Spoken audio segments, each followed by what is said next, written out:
Hello viewer, welcome back to my channel smart tech solution, সঙ্গে চিরণ। তো আমরা আজকে যে নতুন ভিডিও টপিকটা নিয়ে আলোচনা করব সেটা হলো, আগে আমরা একটা ভিডিওতে দেখেছিলাম মাই কম্পিউটারের ভিতরে কোনো ড্রাইভকে কীভাবে হাইড আর আনহাইড করা যায়। আমি এখানে ডি ড্রাইভটাকে হাইড আনহাইড করে দেখিয়েছিলাম। তো আজকে সেই ড্রাইভের ভিতরের কোনো ফাইল বা ফোল্ডারকে কীভাবে হাইড আর আনহাইড করা যায় সেটা দেখব। তো আমি এখান থেকে এই সং ফোল্ডারটাকে সিলেক্ট করলাম, মনে করো এটাকে আমি হাইড করবো। তো ফার্স্ট অফ অল এটাকে রাইট ক্লিক করে আমাকে প্রপার্টিসে ক্লিক করতে হবে।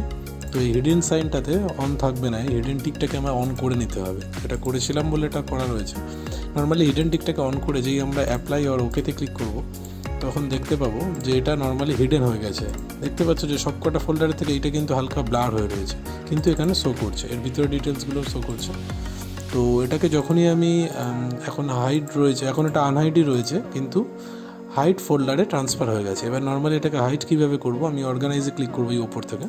ক্লিক করার পর folder and search option, then এখান থেকে ভিউতে যাব, গিয়ে এখানে show hidden file and folder drive করা রয়েছে। তো এটাকে don't show hidden file folder ও ড্রাইভটা করে দেবো আমি, দিয়ে জাস্ট নর্মালি অ্যাপ্লাই আর ওকে এই করে দেবো। দেখবে এখান থেকে সং ফোল্ডারটা এখান থেকে কিন্তু বেরিয়ে গেছে, মানে এটা হাইড হয়ে গেছে অলরেডি, হাইডটা সাকসেসফুলি এখন। তো এটাকে আমাকে যখনই আবার আনহাইড করতে লাগবে, তখন আমি কি করব, আবার সেম অর্গানাইজে ক্লিক করব, করে এখান থেকে ফোল্ডার অ্যান্ড সার্চ অপশান, দেন ভিউয়ের পর আবার show hidden file and folder.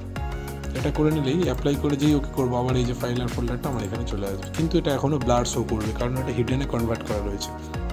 তো এটাকে কনভার্ট থেকে যখন হিডেন ফাইলটাকে যখন আনহাইডে কনভার্ট করবো, তখন করতে গেলে আমাকে প্রপার্টিসে ক্লিক করে এখান থেকে আমাকে হিডেন অপশানটাকে তুলে দিতে হবে, দিয়ে জাস্ট সিম্পলি অ্যাপ্লাই করে কিছুক্ষণ ওয়েট করতে হবে, করে ওকে করে দিলেই এটা আমার এই যে এখন দেখো এখন আর ব্লার হয়ে নেই এই অপশানটা। যেমন এই ফাইলটা আমার হিডেন করা রয়েছে, সেই জন্য এটা এখনও ব্লার হয়ে রয়েছে। এটাকে আমি যেই প্রপার্টিসে গিয়ে আবার হিডেনটা তুলে দিচ্ছি, অটোমেটিক্যালি এটা আবার ঠিক হয়ে যাচ্ছে ফোল্ডারটা। এখন কিন্তু আর ব্লার হয়ে নেই। এই ফোল্ডারটা যেহেতু একটু বড়, এর মধ্যে অনেক কিছু ফাইল রয়েছে, সেহেতু এটা অ্যাপ্লাই হতে একটু টাইম লাগছে। তো এই ছিল আজকের ভিডিওটা ভালো লাগলে অবশ্যই লাইক কমেন্ট করবেন আর আমার চ্যানেলটাকে সাবস্ক্রাইব করে নেবেন। Thank you.